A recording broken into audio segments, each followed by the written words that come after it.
Hello, I'm Angus Simpson. And I'm Kirsty Young, and this is the lunchtime edition of Scotland Today. Coming up, The menace of drug dealing. A special Scotland Today investigation tracks down those responsible. growing concern over Scotland's epidemic of knife attacks reaches Westminster. It's not just for the young. Campaign launched to warn the elderly about the dangers of ignoring the Green Cross Code. And forget Kilmarnock, try Kenya. Travel tips on where to find the elusive winter sun. But first, drug abuse in Glasgow. It's long been a mammoth problem in the city, yet recently the number of young lives claimed by overdoses has soared. Parents are in anguish and say not enough is being done to stop the dealers. Scotland Today reporter Linda Kennedy spent the last week undercover on Glasgow streets, tracking down the people pushing the drugs. Here's the first of her special reports. Lorraine Davidson compiled that report. Well, it's time now for a short break, but coming up in just a couple of minutes, fed up with those February blues, the best bargains in winter sun breaks with our travel correspondent Katie Wood. Art for art's sake or rubbish for Pete's sake? Kay Adams asks the people of Edinburgh what they think in Vox Pop. But coming up first, just how unhealthy are you? A new scheme in Motherwell to help you help yourself. All that and more coming up in just a couple of minutes. Stay with us.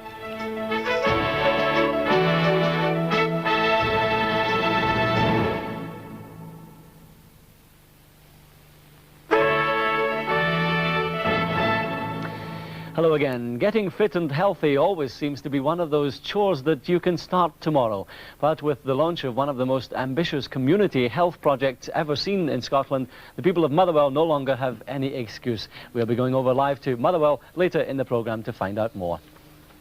It's over to the newsroom now. Viv is there to look ahead. 6 o'clock. Viv, what have you got for us? Well, we're looking up self-referential at the moment, but never mind, we'll come back to that one at 6 as well. At the moment, the official receiver appointed to look after the affairs of Leyland Daff is meeting with union representatives in Manchester to talk about what future the company has. The 550 workers based in Scotstoun in Glasgow will be anxiously awaiting for what he has to say. We'll get the results of that at 6. We'll be looking at the story of a Glasgow school as well, whose purchase price is less than the pint of a pint of beer, apparently. And in sport, we'll look at some goal action. That's it. Viv for now, thank you. Well, from Viv to Carol with the UK and international picture at ITN. Carol, good afternoon. What's looking like your top story today? Well, it looks as though our top story at the moment will be the conviction at the Old Bailey of James Canning, described in court as a dedicated IRA terrorist for causing bomb explosions in and around London. He's just been sentenced to 30 years in prison, and his 60-year-old lover, Ethel Lamb, has been sentenced to 3 years.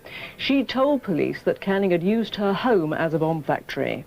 Carol, no apple juice from me at lunchtime today. I believe you've got an update on the story later. You're right. As you probably remember, the government has allowed certain kinds of apple juice to continue to be sold, even after it was found last year that it contained a certain amount, a high level of a toxic chemical.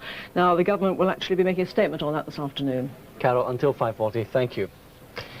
And that's it from me and the Voice for today. We'll be back tomorrow with fashion correspondent Carol Smiley unveiling the underwear secrets of the Scottish female population. Yes, the great bra debate, to be more specific, but don't worry, you don't have to lock up hubby at lunchtime. It's done in the best possible taste. As well as that, we'll have the second part of Linda Kennedy's investigation into the extent of drug dealing on the streets of our cities, plus the rest of the news across the country.